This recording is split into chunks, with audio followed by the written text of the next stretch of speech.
Baik, selamat siang Bapak dosen dan teman-teman. Kami dari kelompok 10 akan mempresentasikan materi tentang PLSM. Baik, berikut adalah anggota kelompok 10 dengan saya, Komang Juniawan, dengan NIM akhir 263, absen 25, dan rekan saya, Dewa Made Perdiana, dengan NIM akhir 262, absen 24, dan Sabian Jehudan Tampa, dengan NIM akhir 274, absen 28. Berikut adalah data responden final yang akan kita olah. Dan berikut adalah kerangka konseptualnya. Kita ke Smart PLS-nya. Yang pertama-tama, kita buat new project-nya. Kita kasih contoh latihan. Bebas di sini namanya. Lalu create dan import data file kalian yang akan kalian olah. Di sini kelompok 10 sudah mengimpor datanya. Nah, lalu ini indikator-indikatornya ini dibawa ke di sini. Gambar kerangka konseptualnya. Lalu uji yang pertama itu uji outer model Smart PLS. Ini adalah panduan dari Hire et al. 2019, yaitu pengujiannya ada uji outer loading, discriminant validity, dan construct reliability and validity. Yang pertama itu adalah gambar kerangka konseptualnya yang ada di Smart PLS tersebut.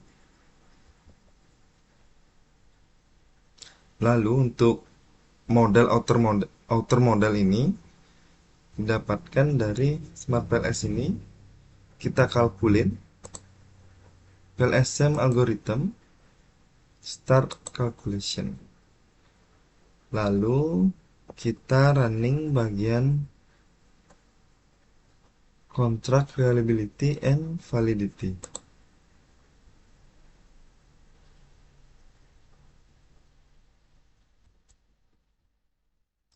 Nah, berdasarkan kriteria evaluasi model pengukuran menurut Hire et al. 2019, seluruh indikator pada konstruk penelitian telah memenuhi standar kualitas yang baik. Hal ini terlihat dari nilai loading yang berada pada kisaran 0,812 sampai 0,92, yang menunjukkan bahwa semua indikator valid karena melampaui batas minimum 0,70.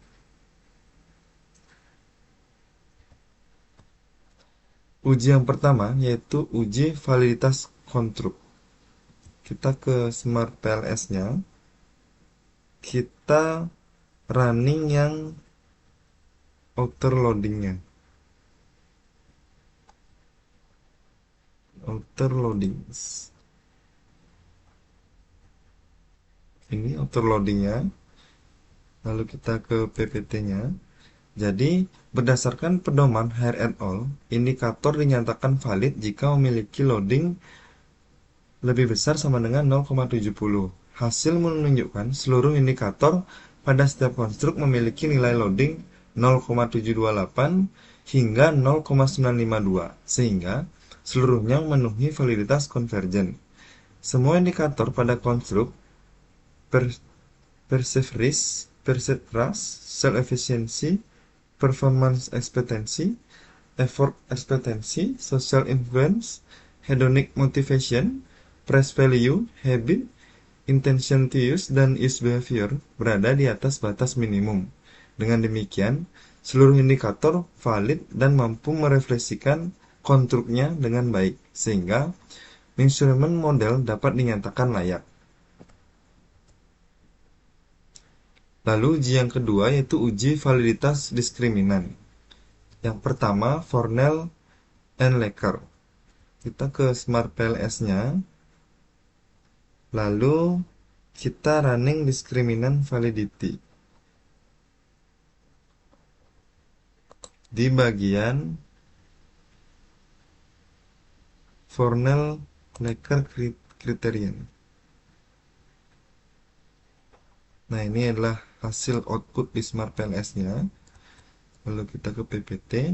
Nah, berdasarkan kriteria Werner-Lecker menurut Hare et al., suatu konstruk dinyatakan memenuhi validitas diskriminan apabila nilai akar kuadrat AV lebih besar daripada korelasi antar konstruk di baris dan kolom yang sama. Hasil pada tabel menunjukkan bahwa nilai diagonal seperti effort expectancy 0,930, habit 0,889, hedonic motivation 0,9907, intention to use 0,939, Persentase 0,80, performance expectancy 0,890, price value 0,8898, self efficiency 0,909, social influence 0,931, dan use behavior 0,893. Semuanya lebih tinggi daripada seluruh nilai korelasi dengan konstruk lainnya. Dengan demikian, setiap konstruk memiliki kemampuan yang baik dalam membedakan dirinya dari konstruk lain, dan hal ini menunjukkan bahwa validitas diskriminan telah terpenuhi sepenuhnya sesuai standar yang direkomendasikan oleh Hare et al. 2019. Next, yang kedua, uji HTMT-nya. Di sini kita ke Smart PLS-nya. Kita running discriminant validity bagian HTMT. Nah, di sini untuk hasil output di Smart PLS-nya, hasil uji validitas diskriminan menggunakan HTMT menunjukkan bahwa beberapa pasangan konstruk memiliki nilai HTMT lebih dari 0,90. Kondisi ini mengindikasikan adanya permasalahan validitas diskriminan. Menurut kriteria Hanseler et al. 2015, validitas diskriminan dianggap tidak terpenuhi apabila nilai HTMT antar konstruk melebihi 0,90. Karena hal ini menunjukkan bahwa dua konstruk tersebut memiliki korelasi yang sangat tinggi dan berpotensi mengukur konsep yang sama. Dengan adanya nilai yang melebihi batas 0,90, dapat diinterpretasikan bahwa terdapat tumpang tindih atau overlap antara konstruk-konstruk tersebut. Artinya, responden mungkin memersepsikan kedua konstruk tersebut sebagai variabel yang serupa, atau indikator-indikatornya tidak mampu membedakan secara jelas konsep yang seharusnya berbeda. Jadi dengan adanya nilai konstruk yang di atas 0,90 ini, jadi kita harus mengubah lagi datanya agar nilai tersebut di bawah 0,90. Kita ke Smart PLS-nya, kita back, lalu kita cari datanya, data respondennya. Lalu setelah muncul ini, kita cari di bagian correlation-nya. Nah, di bagian ini kita copy to Excel, copy data tersebut, kita copy to Excel, lalu kita buka Excel-nya, kita copy di sini, langsung Ctrl C, maaf, Ctrl V.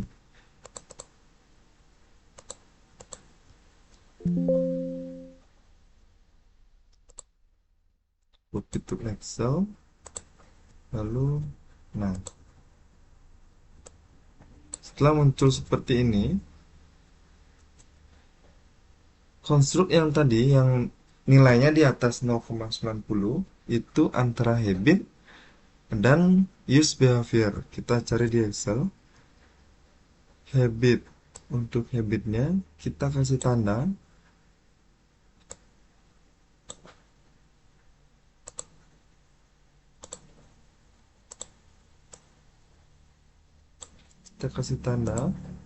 untuk habitnya, dan pertemuan use behavior. Nah, lalu kita cari titik pertemuan antara yang habit dan use behaviornya, lalu kita cari pertemuannya, kita kopikan di sini, lalu kita berikan tandanya, yaitu untuk habit, dan untuk use behaviornya.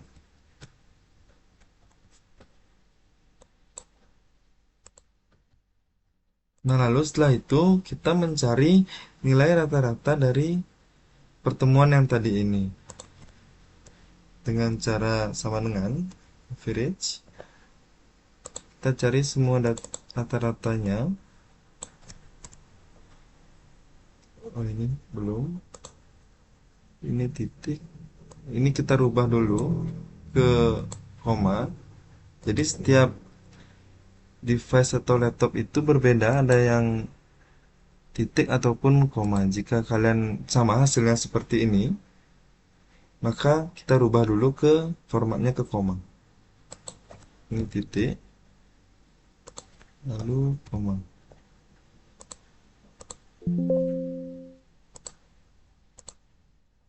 Lalu jika telah muncul, kita tarik ke bawah untuk hasilnya. Yang ini juga sama, kita cari rata-ratanya.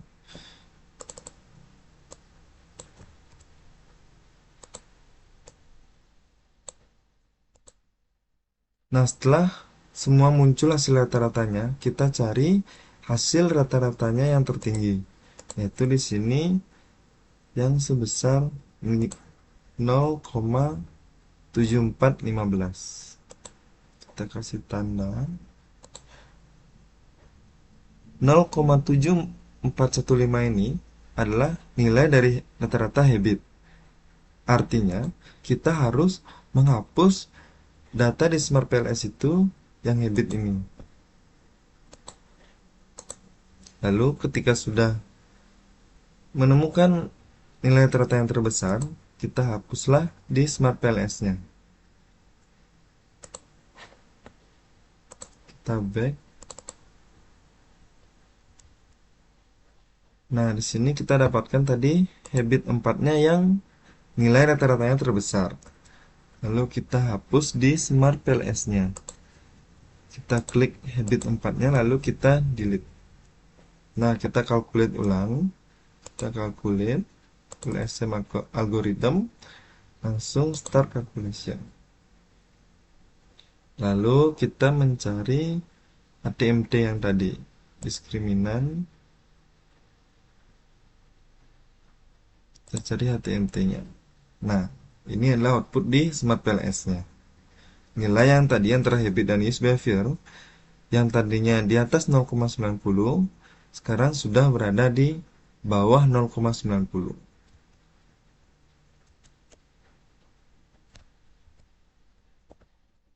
Nah, menurut Hare et al. 2019, korelasi antar konstruk dapat digunakan untuk menilai adanya potensi masalah multikolinialitas dan kedekatan antar variabel. Suatu model dikatakan tidak mengalami multikolinialitas apabila korelasi antar konstruk berada di bawah batas 0,90. Berdasarkan tabel korelasi, nilai hubungan antara konstruk berada pada rentang 0,183 hingga 0,892. Seluruh nilai tersebut masih berada di bawah ambang 0,90 sehingga dapat disimpulkan bahwa setiap konstruk memiliki perbedaan yang memadai dan tidak terjadi multikolinialitas antar variabel. Dengan demikian, seluruh konstruk dalam model memenuhi kriteria diskriminan validity berdasarkan evaluasi korelasi menurut Hare et al. 2019. Baik, uji validitas diskriminan yang ketiga yaitu cross-loading. Kita ke Smart PLS-nya, kita running, masih di sini diskriminan validity, kita running cross-loading-nya.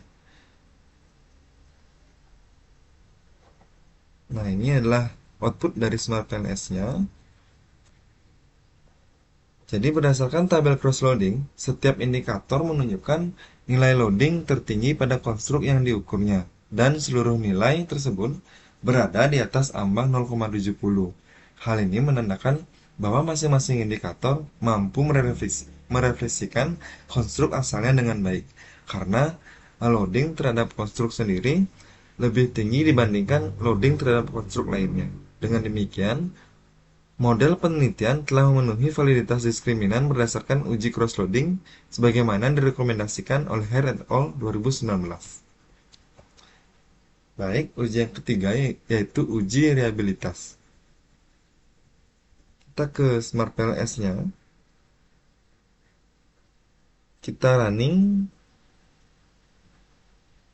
di construct and validity, construct reliability and validity-nya nih. Kita klik di bagian ini dan ini adalah hasil output di Smart PLS nih. Berdasarkan hasil pengujian reliabilitas, seluruh konstruk dalam model menunjukkan nilai Cronbach's alpha di atas 0,70. Di antaranya itu 0,792 sampai 0,955 sehingga memenuhi kriteria konsistensi internal sesuai rekomendasi Hire et al. 2019. Selain itu, nilai komposit reliability-nya untuk semua konstruk juga berada pada rentang yang sangat baik, yaitu antara 0,92 hingga 0,968. Hal ini menunjukkan bahwa setiap konstruk memiliki reliabilitas yang tinggi dan mampu mengukur variabel secara konsisten. Nilai average variance extract-nya juga untuk seluruh konstruk berada pada rentang 0,648 hingga 0,882, yang berarti seluruh nilai tersebut melebihi batas minimal 0,50. Dengan demikian, masing-masing konstruk mampu menjelaskan lebih dari 50% varians indikatornya yang menunjukkan terpenuhinya validitas konvergen. Baik, sekian dari outer model. Untuk inner model akan dijelaskan oleh rekan saya. Terima kasih.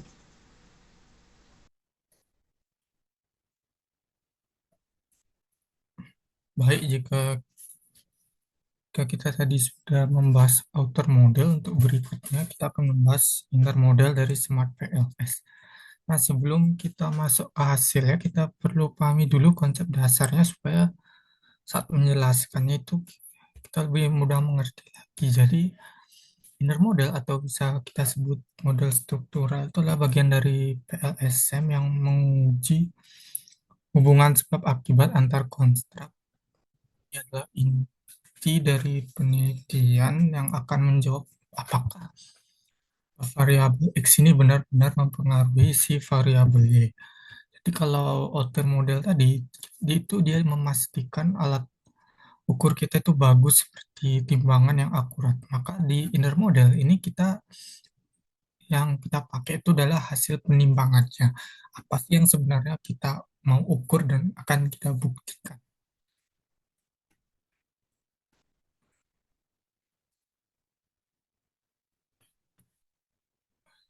Jadi dari inner model ini kita akan menguji beberapa metode, di mana yang pertama itu ada FIF, metode FIF, ada R square, ada F square, ada model fit, ada uji pet koefisien, dan juga ada uji produktif representatif atau Q-square.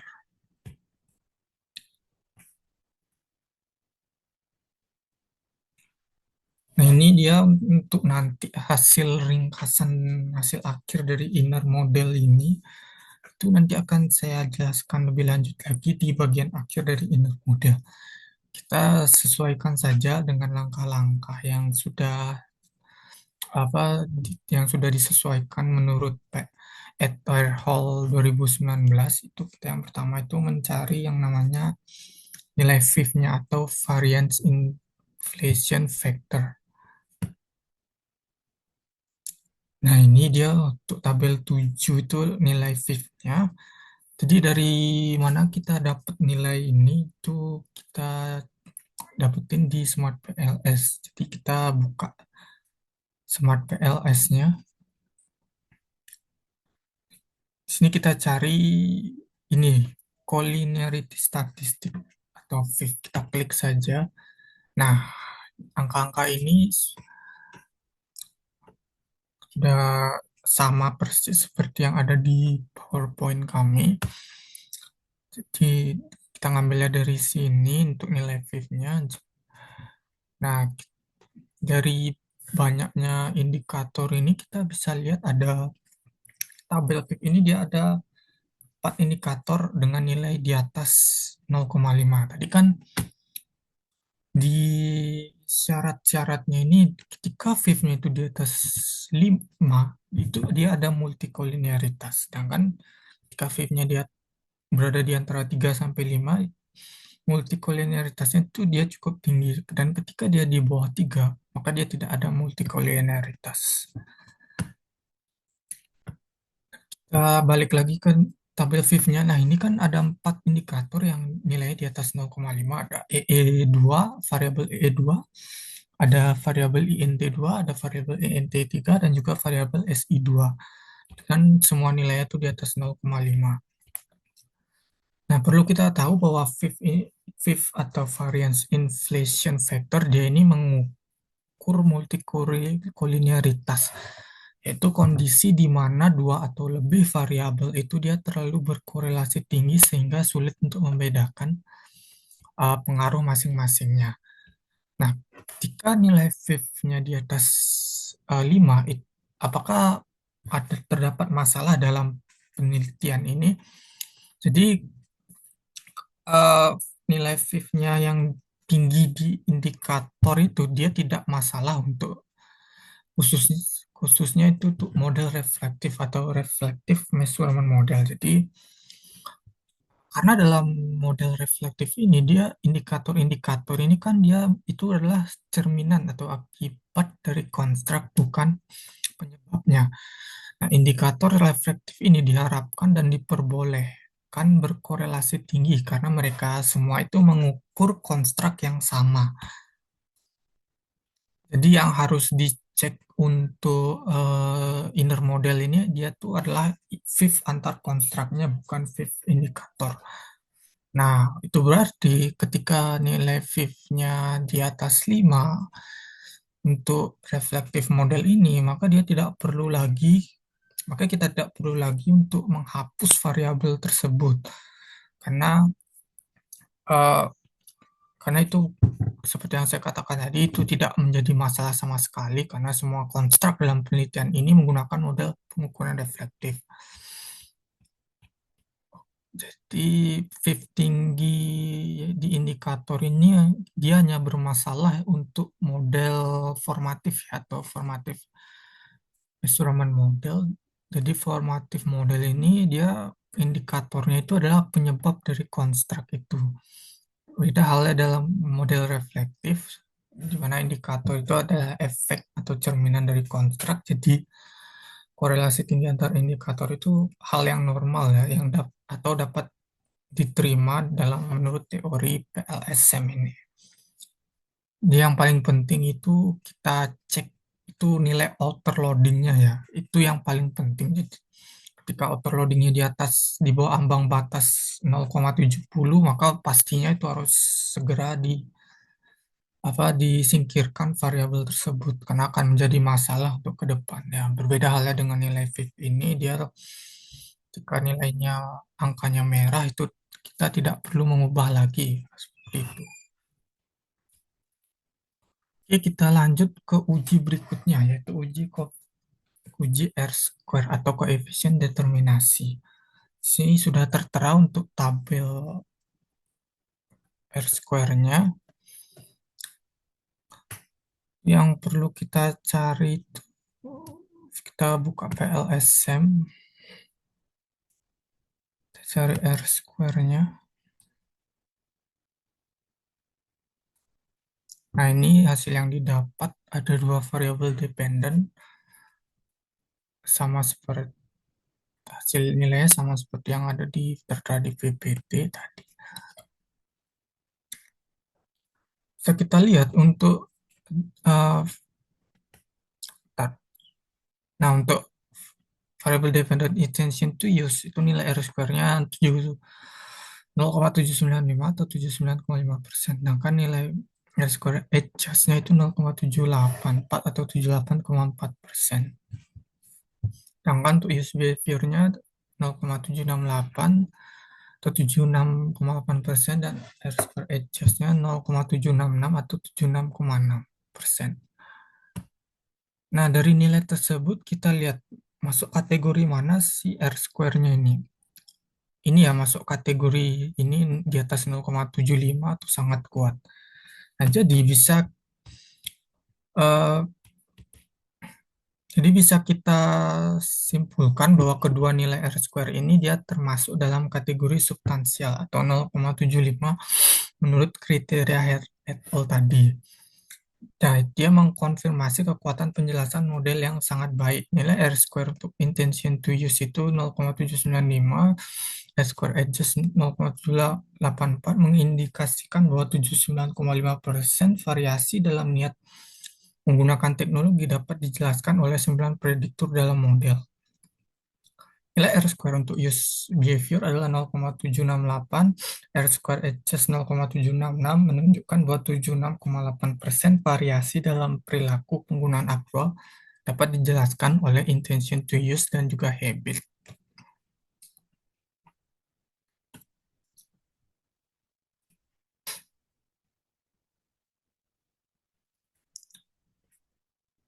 Nah, kita masuk uji berikutnya, yaitu uji effect size atau F-square. Sama seperti cara mencari R-square tadi, kita buka dulu PLSM-nya. Kita cari F-square-nya.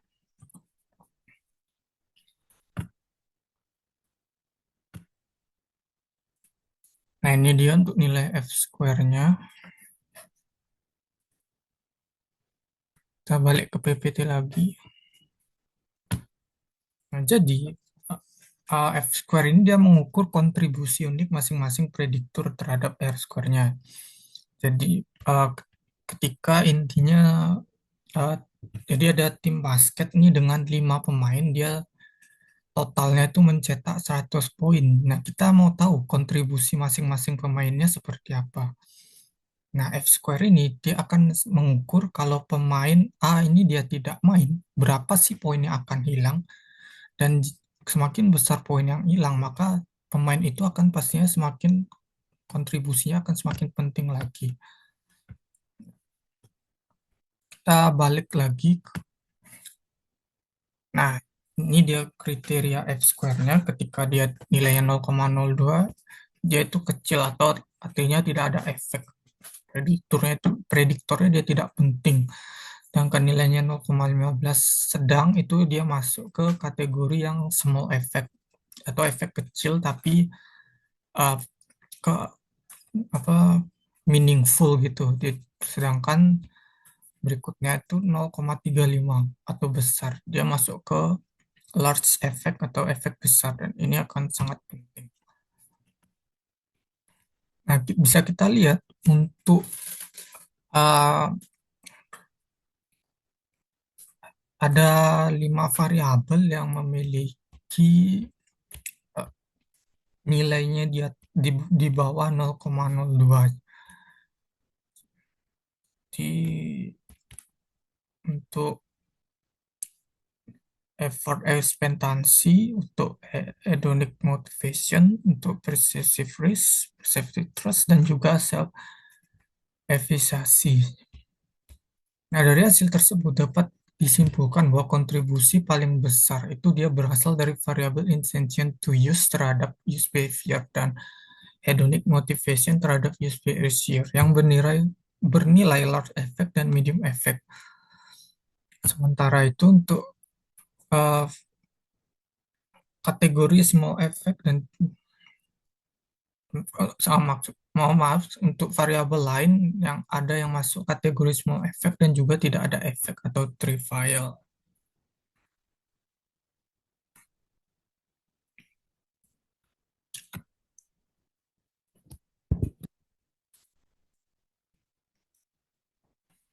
Lanjut ke uji berikutnya, yaitu uji Chi-square atau relevansi prediktif. Nah, untuk mencari Chi-square ini, kita buka lagi Smart PLS-nya. Kita klik Edit, klik menu Calculate, kita klik menu PLS Predict atau CVPET,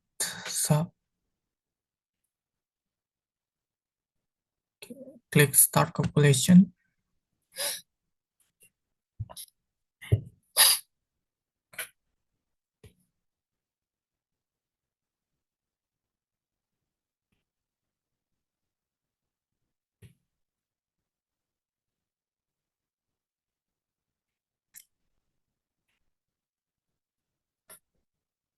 Kita tunggu saja.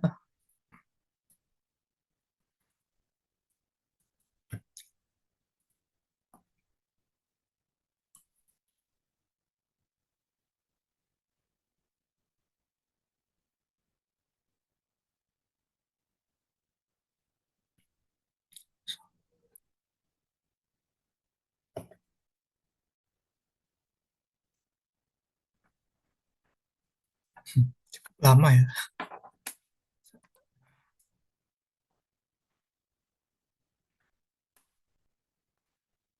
dari semenit ini. Nah, tampilannya sudah seperti ini, kita klik ini ya, PLS Predict NV Summary. Nah, ini dia nilai yang didapat dari hasil PPT tadi. Kita sudah masukkan tadi ya. Oke, balik lagi ke PPT-nya. Nah, jadi Q-square ini dia mengukur kemampuan model prediksi, bukan hanya menjelaskan data baru yang sudah ada. Dari tabel ini bisa kita lihat semua Q-square predict itu dia nilainya positif dan besar, mulai dari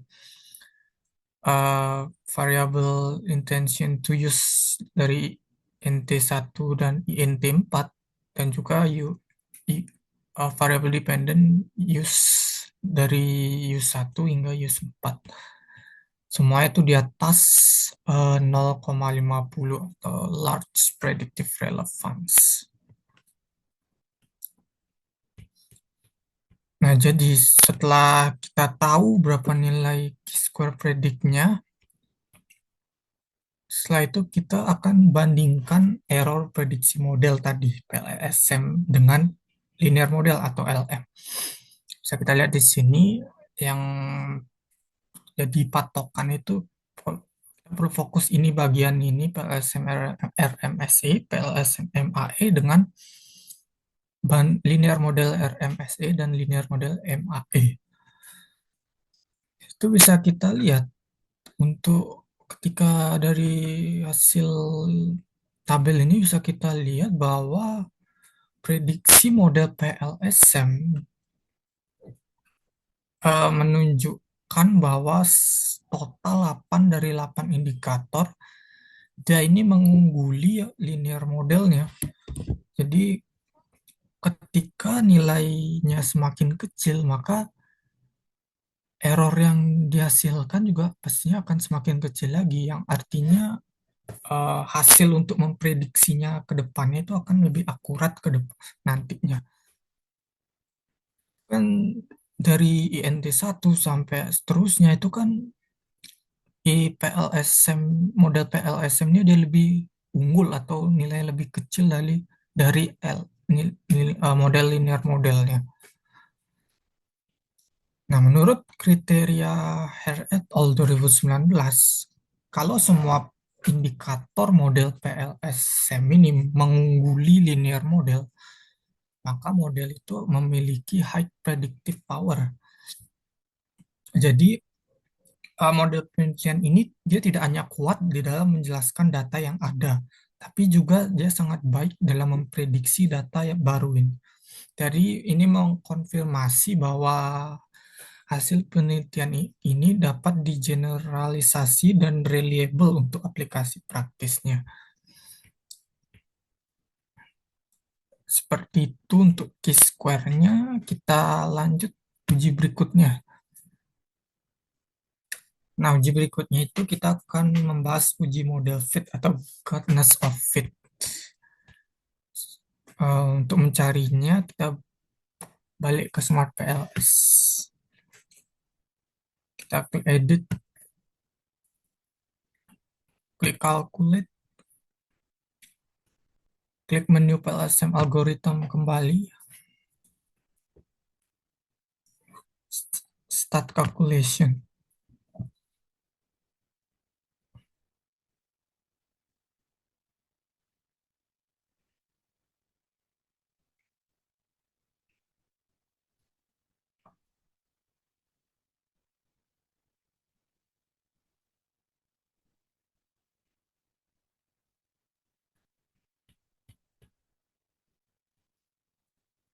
Nah, jika tampilan sudah seperti ini, cari aja ini model fit.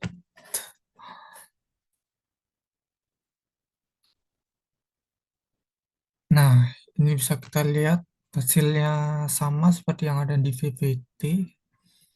Kita balik lagi. Nah, kita bisa lihat untuk nilai RSMR untuk saturate model itu 0,062, estimate model itu 0,064. Nah, dia itu masuk kriteria yang mana? Kita balik lagi. Nah, ini dia itu masuk ke ini ya, kriteria 0, di bawah 0,08 atau lebih baik, good fit. Nah, itu mengindikasikan bahwa fit itu acceptable atau dapat diterima. Nah, namun eh, apa namanya? Meskipun Herd et al. 2019 ini menekankan bahwa PLSM dia lebih fokus pada predictive power dan teori testing dibanding model fit, kami eh, kami tetap melaporkan beberapa indikator fit untuk kelengkapan saja. Jadi nilai RSMR untuk satu rate model dan estimate model berada di bawah threshold 0,08 bahwa yang indikasikan fit yang acceptable. Namun kriteria utama evaluasi model ini tetap pada R-square, Q-square, dan juga PLS predict yang menunjukkan semuanya ini memiliki hasil yang sangat baik sesuai dengan rekomendasi Head et al. 2019 menyatakan bahwa validasi model PLSM seharusnya fokus pada kemampuan prediksi bukan hanya model fit. Jadi kalau ada yang nanya kenapa model fit ini dia tidak jadi fokus utama, karena menurut Head et al. 2019 PLSM dan CB SEM ini dia punya tujuan dan mekanisme yang berbeda. CB SEM fokus pada confirmatory testing dengan meminimisasi divergence antara observed dan estimate covariance matrix, makanya model fit ini menjadi kriteria yang utama. Sedangkan untuk PLSM, itu kan fokus pada prediction dan causal explanation dengan algoritma yang berbasis variance decomposition. Jadi konsep model fit dari CBSEM itu tidak sepenuhnya applicable untuk PLSM. Jadi yang lebih penting untuk PLSM itu ya itu tadi R square, Q square, dan PLS predict yang sudah kita tahu semua kriteria yang sudah kita uji tadi menunjukkan bahwa model ini memang sangat baik untuk diuji. Oke, lanjut ke berikutnya. Nah, ini dia untuk uji yang terakhir ya, uji inner model yang terakhir, yaitu uji PET coefficient atau pengujian hipotesis. Nah, uji ini merupakan bagian yang paling penting di antara lainnya, karena ini akan menunjukkan hasil pengujian hipotesis kita, inti dari penelitian ini. Nah, untuk tampilan di Smart PLS-nya itu seperti ini. Sama seperti tadi di outer model. Tidak ada yang perlu diubah lagi atau diedit. Nah, ini dia untuk tabel uji PET coefficient-nya. Cara mendapatkan hasil ini, kita kembali ke Smart PLS-nya. Klik edit. Nah, kita klik calculate. Nah, kita pilih ini ya, menu yang bootstrapping.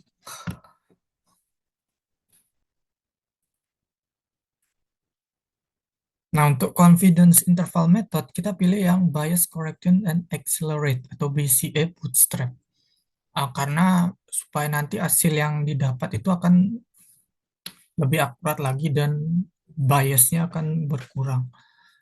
Untuk test type, kita pilih two tail atau dua arah. Subsampelnya 5.000. Oke, jika sudah seperti ini, kita langsung saja klik Start Calculation.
Oke,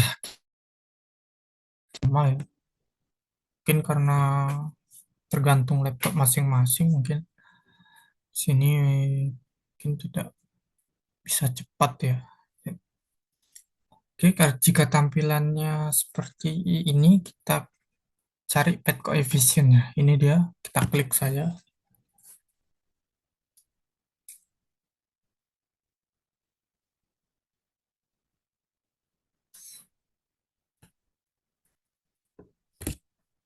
Ini dia hasil yang didapatkan. Itu ada 11 hipotesis ya di sini. Kita balik ke PPT tadi.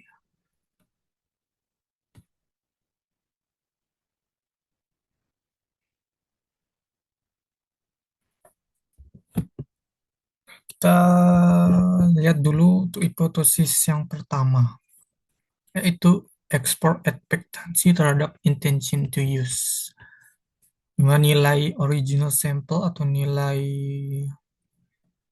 beritanya, kekuatan dan arah hubungannya 0,096, sampel min 0,115, standard deviation-nya 0,064, t-statistik 1,493, dan p-value 0,136. Nah, dari nilai tersebut bisa kita asumsikan bahwa uji hipotesis yang pertama ini itu ditolak ya teman-teman, karena nilainya bisa kita lihat itu merah angkanya, jadi mau nggak mau kita harus tolak uji hipotesis yang pertama. Sama seperti yang berikutnya, ketika angkanya dia hijau, yaitu variabel habit terhadap intention to use, maka hipotesis yang kedua ini itu kita bisa terima. Nah, bisa kita lihat bahwa ada sekitar berapa ya? Ada 5 ya, ada 5 dari 11 hipotesis yang ditolak. Di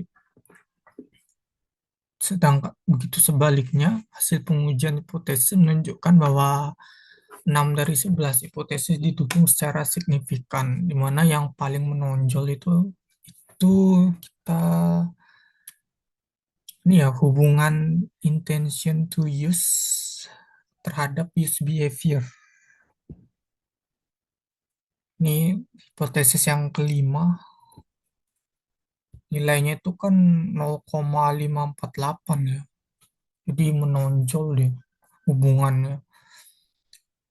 Yang itu berarti pengaruh terkuat dalam model ini dan mengonfirmasi bahwa teori planned behaviors bahwa niat adalah prediktor utama perilaku aktual.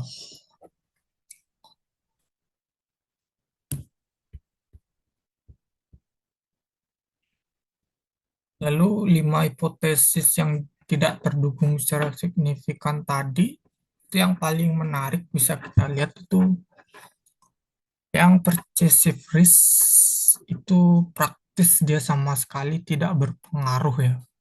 Betanya mendekati 0, p-value-nya 0,996. Nah, ini mengindikasikan bahwa dalam konteks penelitian ini, responden dia tidak mempersepsikan ada risiko signifikan dalam menggunakan teknologi yang diteliti. Perceptive terus perceived terus juga tidak signifikan. Ya, yang unik ini, yang unik ini kita lihat itu bagi self efficacy, di mana menunjukkan arah negatif meskipun tidak signifikan, dia bertentangan dengan teori. Ini bisa terjadi karena suppression effect atau karakteristik sampel tertentu yang perlu investigasi lebih lanjut lagi. Nah, muncul pertanyaan, apakah banyak hipotesis yang ditolak menunjukkan model penelitian ini bermasalah? Sebenarnya itu tidak ya. Jadi hipotesis yang tidak terdukung itu bukan berarti penelitiannya gagal, justru adalah temuan yang berkontribusi pada literatur. Jadi meskipun 5 hipotesis itu tidak terdukung, model ini tetap sangat kuat. Bisa kita lihat tadi uji R-square-nya itu kan substansial ya, hampir 80% itu tadi. Q-square-nya juga dia masuk kategori large predictive relevant dan high predictive power menurut PLS Predict. Nah, itu kan sudah menunjukkan bahwa model ini secara keseluruhan memang baik. Nah, yang kedua dari 5 hipotesis yang ditolak, semuanya itu adalah prediktor intention to use. Tapi 6 hipotesis lain yang signifikan itu sudah mencakup hubungan-hubungan kunci, kayak intention terhadap behavior, habit terhadap behavior, dan habit terhadap intention. Itu kan merupakan hubungan inti yang mengkonfirmasi teori perilaku.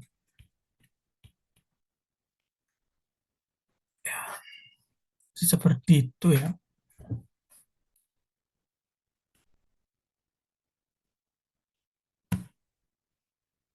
Nah, ini dia tadi interpretasinya uji hipotesis 1 sampai 11. Yang pertama itu kan dia ditolak, hipotesis pertama ditolak, kedua kedua dia didukung, ketiga dia didukung dengan sangat kuat, keempat dia tolak, lalu hipotesis kelima dia didukung sangat kuat, keenam ditolak kuat, ketujuh tidak didukung, delapan didukung.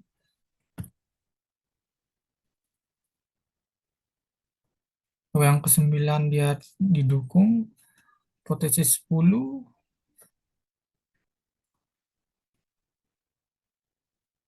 di hipotesis 10 tadi itu kan dia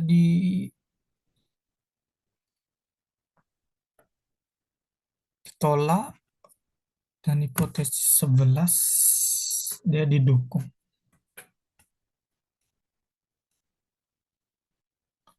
Untuk lebih jelasnya bisa lihat tabel ini.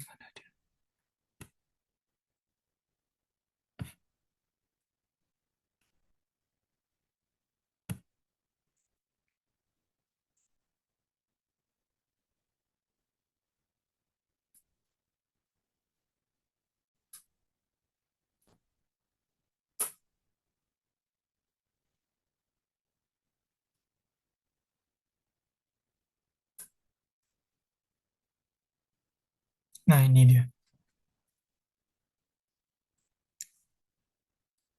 Sudah jelas ya. Ini hasil akhir dari inner modelnya.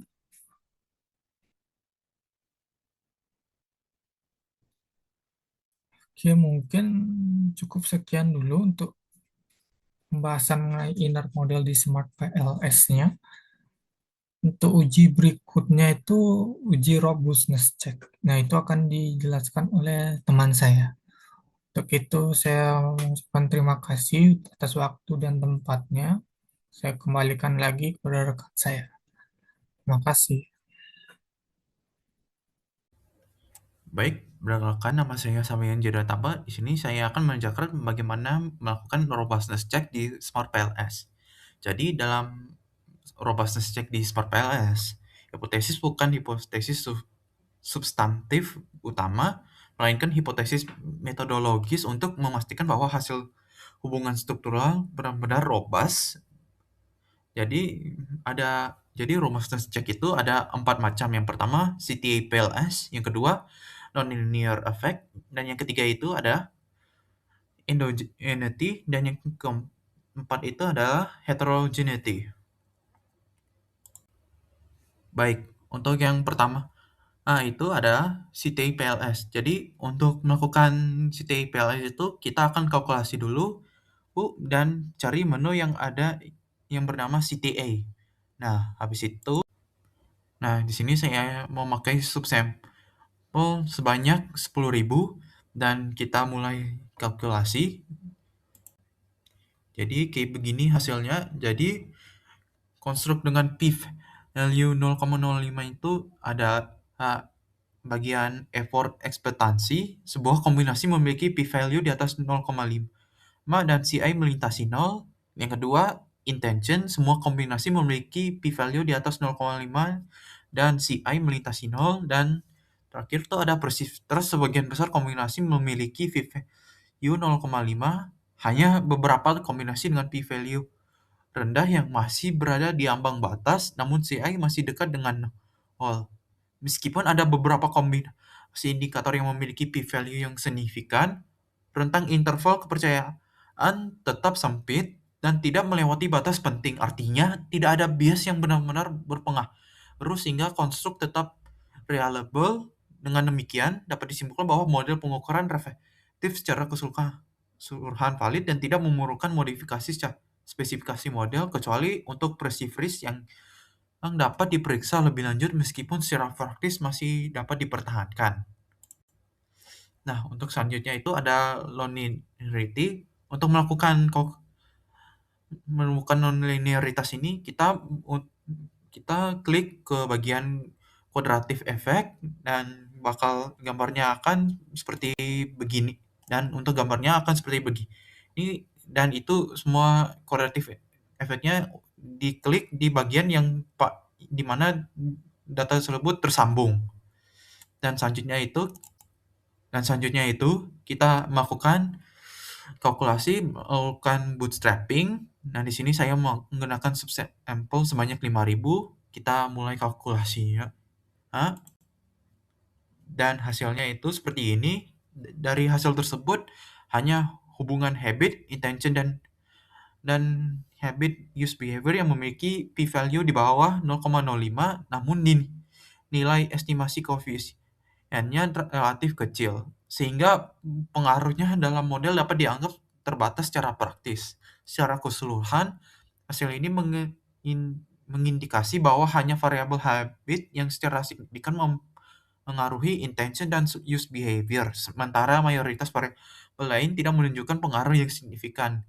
Model struktural tetap stabil dan dapat digunakan untuk analisis lebih lanjut dengan catatan bahwa pengaruh habit perlu diperhatikan meskipun efeknya tidak besar. Dan yang ketiga itu ada endogeneity. Untuk melakukan kalkulasi untuk mendapatkan endogeneity itu, kita cukup mengklik bagian keusian kopula. Dan untuk gambarnya ada seperti ini, kalian klik aja bagian yang tersambung pada variabel tersebut, dan setelah itu kalian melakukan kalkulasi bootstrapping sama seperti di nonlinearity. Nah, jadi di sini hasilnya itu, hasil pengujian menunjukkan bahwa hampir seluruh hubungan kausal dalam model memiliki p-value di atas 0,05. Meskipun variable habit dan intention itu signifikan secara statistik, nilai estimasi koefisiennya untuk kedua hubungan tersebut relatif kecil hingga sedang, sehingga pengaruhnya dalam model dapat dianggap terbatas secara praktis. Secara keseluruhan, hasil ini mengindikasikan bahwa hanya variable habit dan intention yang secara signifikan mempengaruhi use behavior, sementara tidak ada variabel yang signifikan memengaruhi intention dalam model ini. Model struktural tetap stabil dan dapat digunakan untuk analisis lebih lanjut dengan catatan bahwa hanya jalur menuju use behavior yang memiliki dukungan empiris signifikan. Baik, untuk selanjutnya itu adalah heterogeneity. Untuk melakukan kalkulasi heterogeneity itu cuman kita pergi ke kalkulasi dan juga pilih bagian dari Vmix untuk melakukan uji heterogeneity. Nah, untuk di sini untuk melakukan kalkulasi ini kita akan mengkalkulasikan menjadi dalam 4 segmen, dan untuk kalkulasi ini itu bertahap. Nah, di sini ada gambar hasil segmen yang dilakukan secara bertahap. Jadi, berdasarkan hasil analisis Vmix PLS, pemilihan jumlah segmen optimal dilakukan dengan membandingkan nilai ACI, BCI, CACI, HQ, serta indikator entropi. Hasil menunjukkan bahwa model dengan 4 segmen memberikan nilai ACI sebesar 317,1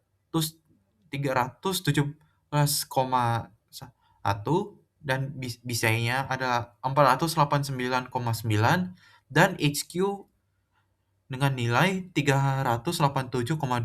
Nilai-nilai tersebut lebih rendah dibandingkan dengan model 2 segmen dan 3 segmen.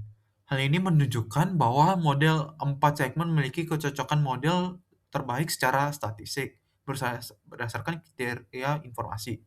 Selain itu, Ian dan NFI pada model 4 segmen berada di atas ambang batas, yaitu 0,50, sehingga struktur segmentasi dinilai memadai dan informatif. Namun, meskipun model segmen secara statistik unggul, perlu dipertimbangkan pula aspek interpretabilitas dan ukuran segmen yang layak secara substansi. Berdasarkan informasi tambahan mengenai ukuran segmen, model 3 segmen menghasilkan distribusi yang lebih seimbang dan dapat diinterpretasikan. Misalnya dari segmen size-nya itu, dari segmen pertama ada sebanyak 44,4%, segmen kedua segmennya itu ada 32,1%, dan 3 segmennya itu ada 23,5%. Jadi, ukuran segmen ini dianggap memadai untuk analisis lebih lanjut dan menghindari segmen yang terlalu kecil sehingga tidak representatif. Dengan demikian, dapat disimpulkan bahwa meskipun model 4 segmen lebih baik secara statistik, model ketiga segmen dipilih sebagai model optimal dalam menangkap unobserved heterology. Baik, sekian dari pembahasan saya dalam robustness check. Saya ucapkan terima kasih.